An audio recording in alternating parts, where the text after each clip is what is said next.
welcome back to our channel. And our lesson for today is adjective. So our story for today is the story of Louise Braille. A long time ago, people thought that it was impossible for blind people to learn how to read. Louise Braille made it possible.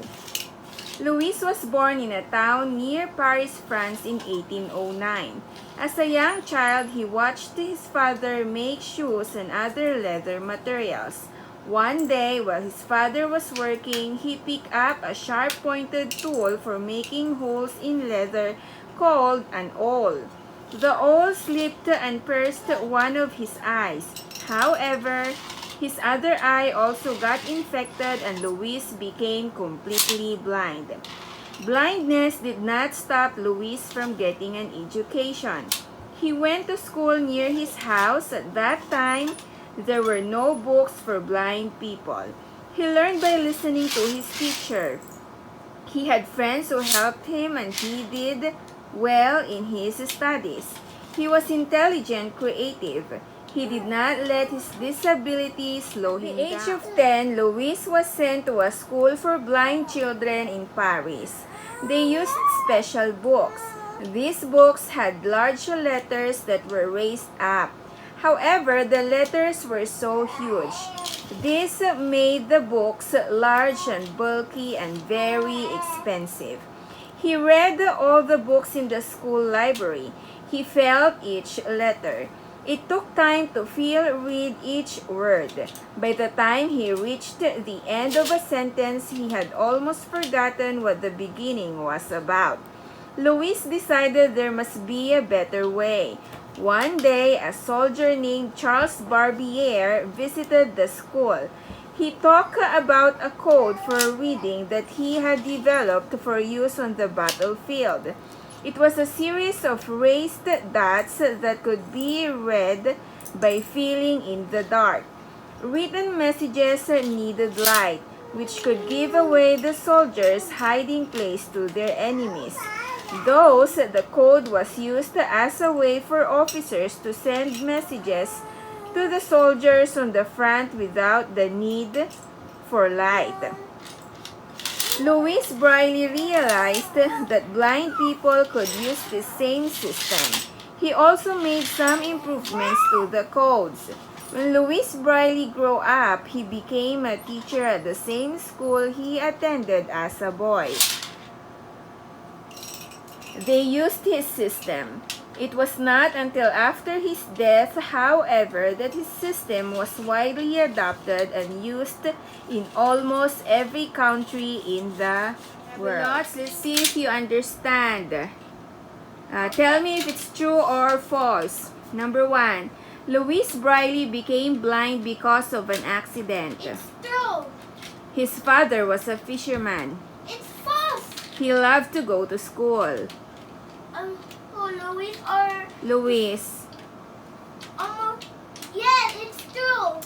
During his time, books for blind people were thick and heavy.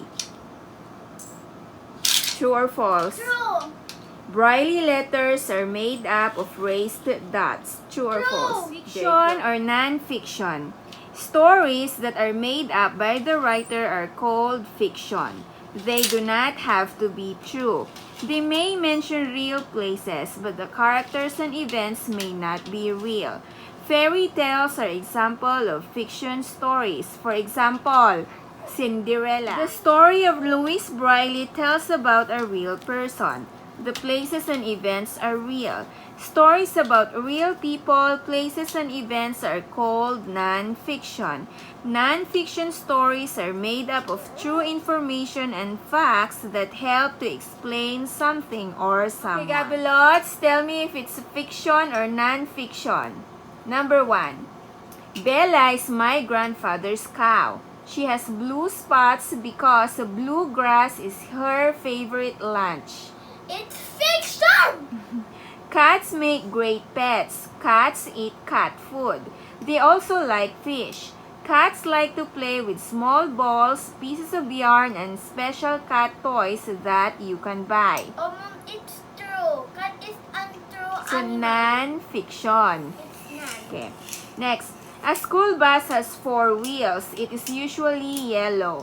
Many children ride the school bus. Fiction or non-fiction? That's non-fiction. Very good.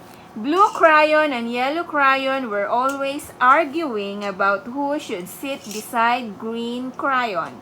Green said, "I will just sit in the middle." Fiction or non-fiction? Fiction. For our vocabulary, tool, an instrument used when working by hand or machine. Yeah. Awl, A-W-L, a pointed tool for making small holes in leather. Braille, a system of reading for the blind in which letters are represented by raised dots. Gabilots, read. Long O word list. To, zo, book, look, good, tool, cool, full, school, stool, roof, broom, room, spoon, sun, moon, dawn, pour, hood, root, Hood, food, food. Okay, next. root, boat, ghost, lost, roof. Okay, adjectives. Adjectives are words that describe. An adjective describes how a noun or pronoun looks, feels, tastes, smells, or sounds like. Example, the elephant is big. The word big says that what the elephant looks like. The girl holds a soft teddy bear. The word soft says what the teddy bear feels like. Tell me the adjective of each sentence. Okay, number 1. This is a thick book. I'm sick.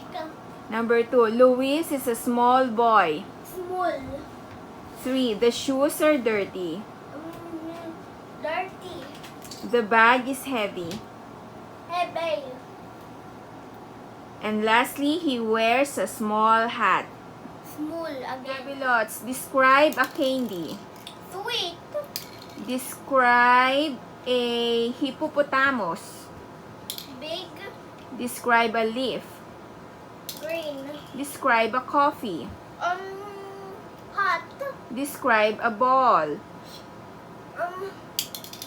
More Ball. adjectives, Gabriel. Describe the sun.